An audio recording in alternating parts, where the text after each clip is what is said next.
আসসালামু আলাইকুম এভরিওয়ান, সবাই কেমন আছেন? চলে এসেছি নতুন একটা ব্লগ ভিডিও নিয়ে।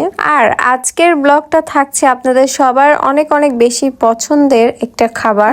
সেটা তো আপনারা ভিডিও দেখেই বুঝতে পারছেন, আমের আচার। আমের আচার পছন্দ করে না এমন মানুষ কিন্তু খুঁজে পাওয়াই যাবে না এই জগতে। বেশিরভাগ সবাই কেউ টক আচার পছন্দ করে, আবার কেউ মিষ্টির আচার পছন্দ করে। আর আমি কিন্তু দুই আচারই পছন্দ করি, যদিও বা টক আচার বানানো হয় এটা সংরক্ষণ করার জন্য, এটা অনেক দিন ধরে রাখা যায়। আবার হচ্ছে খিচুড়ির সাথেও, সকালবেলা গরম গরম খিচুড়ির সাথেও কিন্তু টক আচার দিয়ে ভাত খাওয়া যায়। তো যাই হোক, আজকে বানাবো মিষ্টির আচার। তো চলুন রেসিপিটা শুরু থেকেই শুরু করা যাক। আচার পছন্দ করেন কে কে তারা অবশ্যই জানাবেন। আর আমিও কিন্তু খুবই আচার খেতে পছন্দ করে। যখন চুলা থেকে আচারটা নামিয়ে নিয়ে এসেছিলাম তখন কালারটা ছিল এরকম। আমগুলো ভালো করে কেটে ধুয়ে এগুলো লবণ আর তার সাথে হলুদ দিয়ে সিদ্ধ করে নিয়েছিলাম। সিদ্ধ করার পর এগুলো হচ্ছে প্রায় 1-1.5 ঘন্টার মতন রোদে রেখে দিয়েছিলাম। এই আচার বানাতে আমাকে কেউ হেল্প করেনি। আমি রাজশাহী থেকে ফজলি আম কিনেছিলাম। এই যে আম,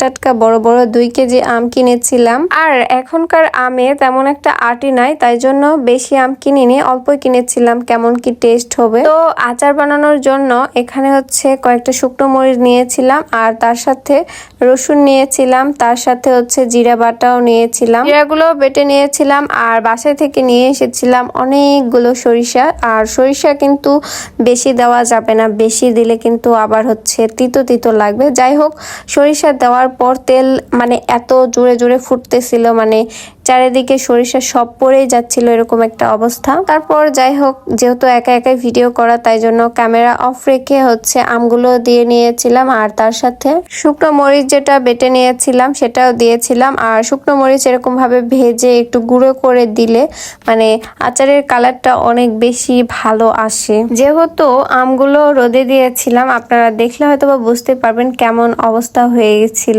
আর আমি কিন্তু মিষ্টি খেতে অনেক বেশি পছন্দ করি, তাই জন্য একটু পরিমাণ মতন বেশি মিষ্টি দিচ্ছিলাম।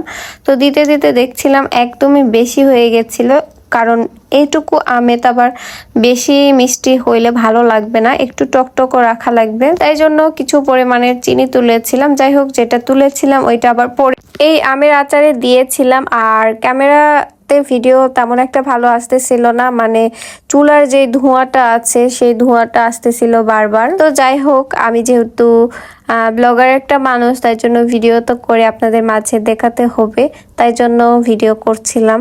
তো দেখেন ফাইনাল লুকটা এত সুন্দর আর এত ইয়াম্মি হয়েছিল, যেটা বলার মতো না। যেহেতু আমি রসুন দিয়েছিলাম, এটা আমি কিছুদিনের মধ্যে খেয়ে শেষ করব। বাট এমনি যদি আপনারা সংরক্ষণ করে রাখেন তাহলে রসুন তেমন একটা দিবেন না।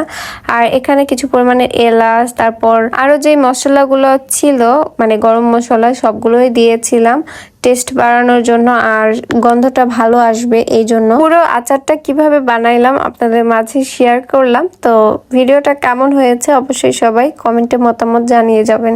ধন্যবাদ।